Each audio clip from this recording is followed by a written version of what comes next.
Hello students, আমার চ্যানেলে তোমাদেরকে স্বাগত। শুরু করছি ক্লাস 11 ফার্স্ট সেমিস্টারের রায়ো মার্টিন প্রশ্ন বিচিত্রা থেকে ভূগোলের একটি ক্লাস। ক্লাস 11 ফার্স্ট সেমিস্টার ভূগোলের একটি ক্লাস, ঠিক আছে?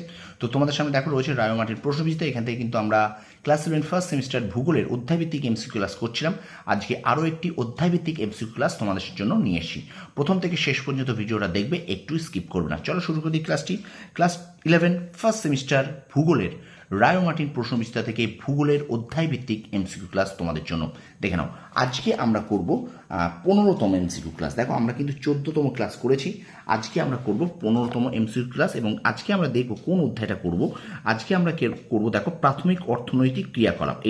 এটা দেখো 2.2 আছে, এটা কিন্তু শুরু হয়েছিল ইউনিট 2 অর্থনৈতিক ভূগোল, এখান থেকে শুরু হয়েছিল। কিন্তু এখান থেকে দেখো 2.1 অর্থনৈতিক ক্রিয়াকলাপের শ্রেণীবিভাগ, এটা আমরা পুরোটা করেছি, ঠিক আছে? আজকে আমরা করব 2.2 প্রাথমিক অর্থনৈতিক ক্রিয়াকলাপ।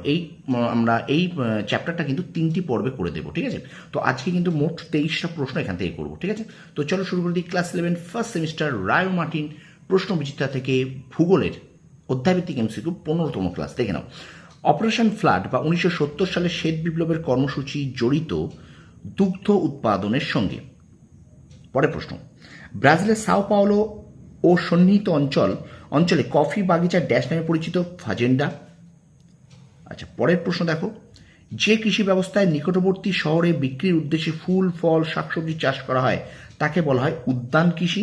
আচ্ছা, অথবা দেখো ট্রাক ফার্মিং যে কৃষি প্রণালীকে নির্দেশ করে তা হলো বাজার বাগান বা উদ্যান কৃষি, ঠিক আছে? আচ্ছা, পরের প্রশ্ন দেখো, মিল্কম্যান অফ ইন্ডিয়া বা শ্বেত বিপ্লবের জনক কিন্তু বলা হয় কুরিয়ানকে। পরের প্রশ্ন, রেটুন যে ফসলের সঙ্গে সম্পর্কিত আখ। আচ্ছা, সারা বছর পাওয়া যায় এরূপ ফলের চাষকে বলা হয় পোমাম কালচার। আচ্ছা, তারপর দেখো, প্রদত্ত চিত্রে বিভিন্ন চাষ একত্রে কী নামে পরিচিত? হ্যাঁ, প্রদত্ত এটা কী নামে পরিচিত? দেখো এইটা কী নামে পরিচিত? দেখো এটা কিন্তু হবে হর্টিকালচার। চিত্রটা তোমরা একবার ভালো করে দেখে নাও, হর্টিকালচার, ঠিক আছে? পরের প্রশ্ন, প্রদত্ত চিত্রটি কোন কৃষি পদ্ধতির দৃষ্টান্ত? এই যে কৃষি পদ্ধতিটা আছে, এটা কোন কৃষি পদ্ধতির দৃষ্টান্ত? এটা কিন্তু হবে শস্যাবর্তন, ঠিক আছে? পরের প্রশ্ন, বাণিজ্যিকভাবে আঙুরের চাষকে বলা হয় ভিটিকালচার। আচ্ছা, বাণিজ্যিকভাবে শাকসবজির চাষকে বলা হয় ওলেরিকালচার। আচ্ছা, মিল্ক সিটি বলা হয় ড্যাশকে, আনন্দকে। আচ্ছা, ব্রাজিলের কোন প্রদেশে সব থেকে বেশি কফি উৎপাদিত হয়? মিনাস গেরাইস। আচ্ছা, ড্যাশকে পৃথিবীর কফি পাত্র বলে ব্রাজিলকে। আচ্ছা, পৃথিবীর বৃহত্তম কার্পাস উৎপাদক দেশ কোনটি? চীন। পরের প্রশ্ন, পশুপালন ও শস্য উৎপাদন একসঙ্গে করা হয় মিশ্র কৃষিতে, ঠিক আছে? কিসে বলছে? পশুপালন ও শস্য উৎপাদন একসঙ্গে করা হয় মিশ্র কৃষিতে, ঠিক আছে? আচ্ছা, পরের প্রশ্ন, আখ উৎপাদনে বিশ্বে প্রথম স্থান অধিকার করে ব্রাজিল। পরের প্রশ্ন, কোন ফুল নেদারল্যান্ডের বিশেষত্ব? টিউলিপ ফুল। আচ্ছা, এবারে দেখো এই প্যাসেজটা বলছে অনুচ্ছেদটি মনোযোগ সহকারে পড়ো এবং নিম্নলিখিত প্রশ্নগুলির উত্তর দাও। এক্ষেত্রে 18 এবং 19 নম্বর প্রশ্নগুলি দেখতে হবে। দেখো আমি এটার পড়ছি না প্যাসেজটা, তোমরা একটু ভালো করে এখান থেকে এই পর্যন্ত প্যাসেজটা পড়বে, ঠিক আছে? তারপরে 18 এবং 19 দাগে কী কী প্রশ্ন আছে তারপরে সেগুলো দেখবে। আগে কিন্তু তোমরা প্যাসেজটা পড়ো। এই ধরনের প্রশ্ন কিন্তু তোমাদের পরীক্ষায় অবশ্যই কিন্তু একটা প্যাসেজ ছোট তুলে দেবে, ঠিক আছে? তো তোমরা ভালো করে প্যাসেজটা পড়ো, তারপরে কিন্তু প্রশ্নগুলোর উত্তর দেবে, ওকে? তো চলো আমরা চলে যাই 18 এবং 19 নম্বর দাগে। কিন্তু এই প্যাসেজ থেকে কী কী প্রশ্ন আছে একটু আমরা দেখে নিই। তোমরা ভালো করে বলছি, বারবার বলছি, তোমরা প্যাসেজটাকে ভালো করে পড়ো, ঠিক আছে? আমি খানিক সময় তোমার সামনে তুলে ধরছি প্যাসেজটা, একটু ভালো করে প্যাসেজটাকে পড়ো, ঠিক আছে? চলো আমরা 18 এবং 19 দাগে দেখি কি বলছে। বলছে কোথায় বাজার বাগান কৃষিকে ট্রাক ফার্মিং বলে? আমেরিকা যুক্তরাষ্ট্র।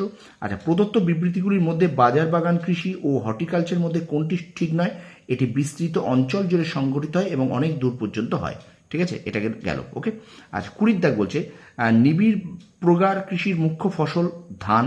পরের প্রশ্ন, ড্যাশ অঞ্চলে বসবাসকারী আদিবাসীরা শিকার করে বেঁচে থাকে খুব শীতল ও অত্যন্ত উষ্ণ জলবায়ু, ওকে?